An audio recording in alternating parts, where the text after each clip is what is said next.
Hello Regina, this is your 29th birthday. Happy birthday self. To love yourself, it's to understand you don't need to be a perfect, to be a good, and it's not selfish to love yourself. Take kiss yourself and make your happiness a priority. It's necessary. Tanggapin mo ang sarili mo, patawarin mo ang sarili mo, and to be good yourself dahil kung wala ka, yung ibang tao na nakakakilala sa'yo, ikaw ang isa sa lakas din nila.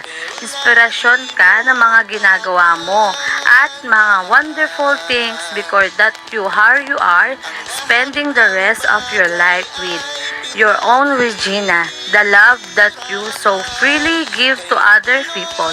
Regina, be proud of everything you do, even your mistake, because even mistake means you're trying. Sinubukan mo, Regina, kaya okay lang magkamali. At least wala ka ng what if.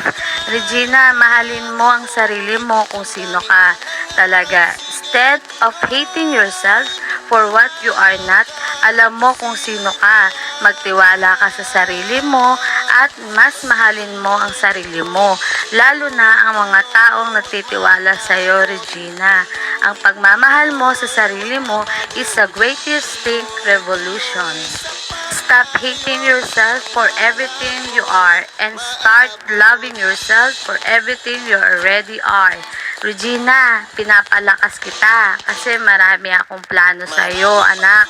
Kailangan handa kang maging matapang, matatag ka dahil hindi ko kayang ibigay ang lahat ng gusto mo kung hindi mo pagdadaanan ang lahat ng pagsubok sa buhay. Regina, alam ko nakakapagod, 'di ba? Pero huwag kang mag-alala. May makakasama ka sa laban ng buhay mo. Andiyan ang anak mo, asawa mo, handa kang buuin sa lahat ng anong pagkabigo sa buhay mo. At andyan ang mga taong susuporta na marating mo ang mga pangarap mo sa buhay. Happy birthday, Regina!